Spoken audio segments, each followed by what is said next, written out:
long before us asking if UConn was good for the game, or celebrating the WNBA 20th season, long before women athletes became global icons such as a Sydney Leroux or Skylar Diggins, and just as our daughters are thinking about their future career in sports, we should all remember these thoughts and dreams may not even be possible if it was not for one person to help guide the way.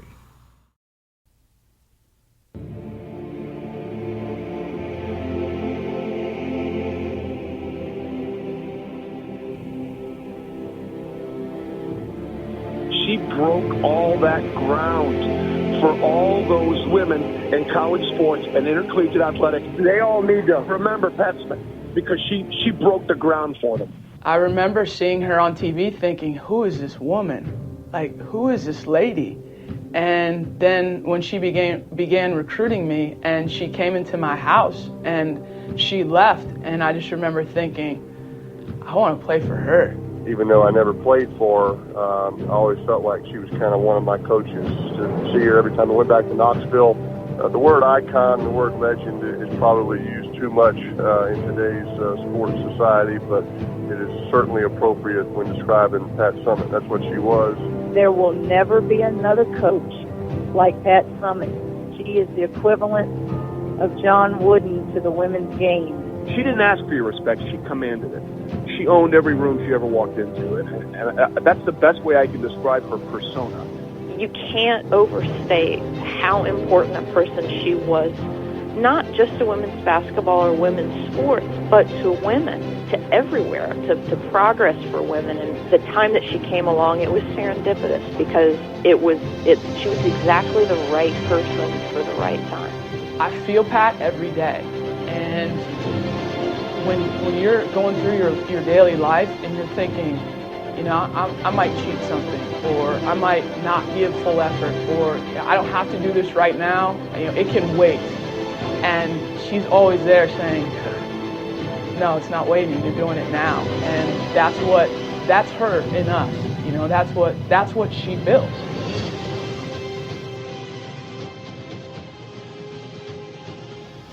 And everybody, welcome to Enough with the BS podcast, starring me, Tyler Butler. And I have a guest co-host today. Jess, how are you doing? I'm doing all right. How are you? I'm doing well. This show is going to be about the legendary, the icon, the mother, the teacher, the provider, Patricia Summitt. I don't have my brother with me today, but I thought this type of show needs a woman's perspective. So I brought in backup. I got my sister here with me today. We're going to discuss Pat life, the impact she made on the game of basketball, not just in the women's realm, but just basketball in general. And hopefully by the end of this podcast, you'll have a different perspective on the late, the great Pat Summitt. Pat Summitt, born Patricia Suhead in Clarksville, Tennessee. To me, she was birthed to do something special in the state for the orange and the white. She was made for that. You know, I think that's true. I read somewhere that she went into labor while she was in another state on an airplane, and she insisted the airplane fly all the way back to Tennessee before she gave birth to her son because she wanted him to be born in the state of Tennessee. She bleeds, literally bleeds orange and white. Pat Summitt was Tennessee. Just to give you guys a little background of her growing up. When she was in high school, her family moved to a nearby city by the name of Henrietta so she could play basketball because Clarksville at the time didn't have a girls team. Now from there, she went to play college and earned All-American honors playing for UT Martin. So she's always been in Tennessee, like pretty much her entire life. A lot of people can't say that. A lot of people can, but Pat Summitt is Tennessee. They should probably rename the state to Patterson. Summitville. Summitville, Tennessee. But in 1970, and this was before Title IX, there were no athletic scholarships for women. Her parents had to pretty much pay her entire way through college, even though her two brothers received scholarships. Now, Jess, you having two brothers yourself, Sure do. and your mom being pretty much one of the best person Jesus ever created. How would you feel? How do you think mom would feel if Adam and Ben had scholarships, but she had to pay your way through college? I think she'd be very disappointed in that structure. I mean, I think, and you've addressed this before on other podcasts, inequality reigns. I mean, it always has, but I mean, especially in 1970, there wasn't a lot of equality for anyone other than white men. Mm-hmm. And so, obviously, extremely disappointed there was no real women's athletic programs. Even after that, Pat Summitt was paid $250 a month, and she had to wash the team van. And yeah, she as had well to, as their uniform. As well as the uniforms, that's correct. And she drove the van to their opponents' locations. Yeah, it's just, it amazed me how far women athletics have come, all because of Pat Summitt. Absolutely. Just to continue with the timeline, she later co-captained the first U.S. national basketball team, and 8 years later, she coached the U.S. women's team to becoming for her to become the first U.S. Olympian to ever win a medal as a player and also as a coach. The first. Keep that in mind. Trendsetter Pat. Summitt, as you mentioned just a second ago, as her first year as a head coach at the Vols, she only made $250 a month. As a head coach at a major university, $250 a month. You guys just think about that. She had to purchase the uniforms, and she was able to purchase the uniforms through a donut sale. Wow. In today's realm, could you even fathom a major university having to have a bake sale just to get uniform? No, I can't. Not even in D2.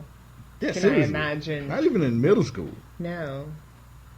And so certain staggering stuff like that, and I'm not gonna, derail an entire college career, but just to wrap it up and let you know how great of a head coach this woman was.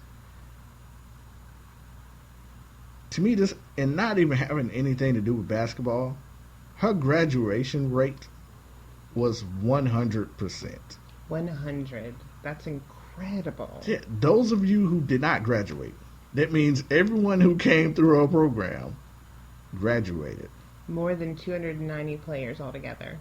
290 players, 290 families that she's impacted by making their child that much smarter. 100%.